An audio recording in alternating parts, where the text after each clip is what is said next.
Ang lakas ng aura na to. Mga aso ng Du family. Mga apo ng Chen family, gusto nyo ng patayan.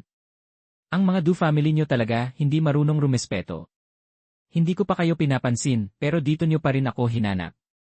Yin pumatay lang ng isang relative ng Du family.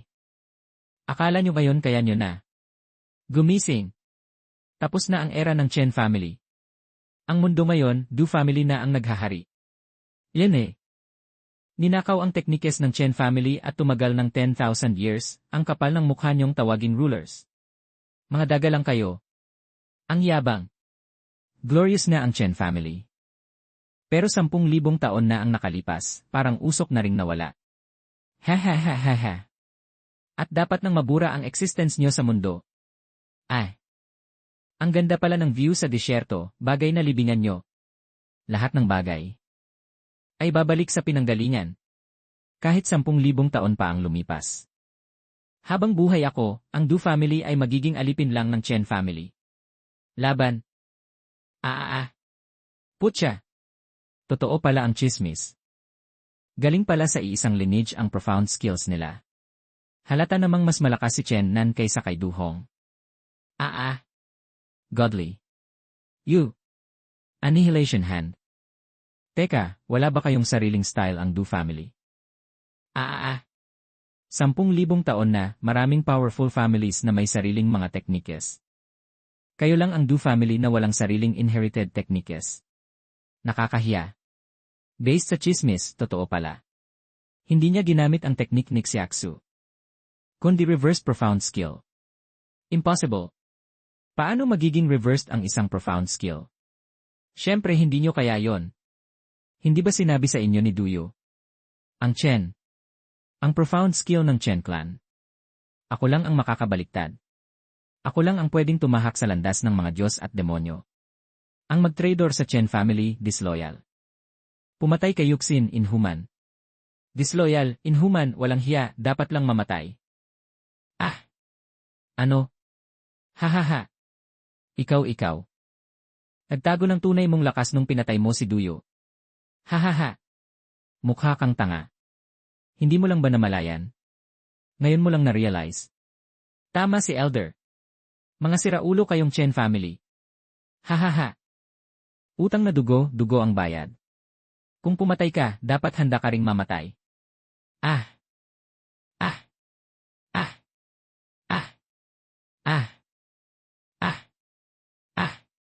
Miyembro ako ng Du family. Alam ko sabi ng Elder na kami, mga apo ng Du family, ay ipinanganak para maghari sa mundo. Pero bakit ako namatay sa kamay mo? Nung una, binigyan ka ng tatay ko ng mga sobrang lakas na skills kasi nga daw gusto ko yung buhay nyo ngayon. Para lang matapos na ang karmic cycle natin. Sino pa ba gustong magpa-challenge sa akin? Chen Nan, Inya. Ang mga Holy Knights ng Dark Church. Si Talidadni, andito na para maghiganti. San ba nang galing tong apo na to? Ang kapal ng mukha nitong dalawa, mga matatanda tapos sasalakayin mga junior. Kumbaga, mga paepal lang naman sila. At nakikinabang lang. Ang Dark Church talaga, walang hiya. Nasa mood ako ngayon, gusto nyo ba subukan? Hoy batang taga-East, hindi mo kabisado ang lugar mo. Aray. Shen Linglong, umuwi ka na. Hindi ka bagay sa ganitong laban. Baka mamaya mapatulog ka ulit. Huwag kang mag-alala, wala silang magagawa sa akin nitong dalawa. Nandito ang Divine Dragon, pero yung Holy Dragon namin ay baka wala pang chance sa kanya. Hindi, mukhang ayaw palang sumali sa gyera si Divine Dragon. Samantalahin natin para patayin siya. Chen Nan, yung Earth Magic mo kayang i-cast agad, sapat na para pigilan ka. Ang disyertong ito ang magiging libingan mo. Kulang pa yung kayang mo. Ang level ng attack na to, di kayang tumagos sa depensa ng Holy Dragon. Nga. Gigi, ang promising mo talaga, kasayang lang. Aray. Samantalahin ang pagkakataong ito, Jenen. Chen Nan, sobrang talented mo talaga. Baka sa loob ng 10 taon, kahit buong Dark Church di na kayang tumalo sa'yo. Kaso lang, sayang, wala ka ng oras. Manalangin ka na lang sa mga Diyos na bigyan ka ng kumpletong bangkay. Aray. Akala mo talaga niloloko na kita, no? Ako. Alam ko na kung gaano kakalakas. Teka.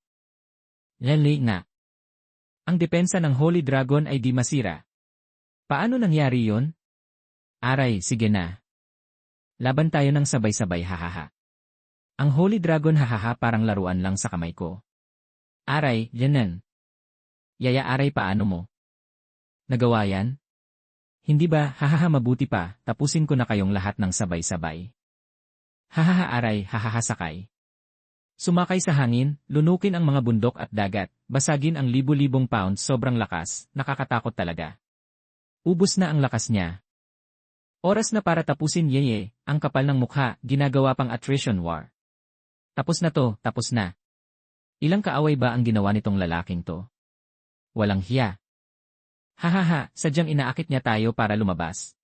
Maraming pupunta ngayon para mamatay. Sige, sabay-sabay na tayong umatake.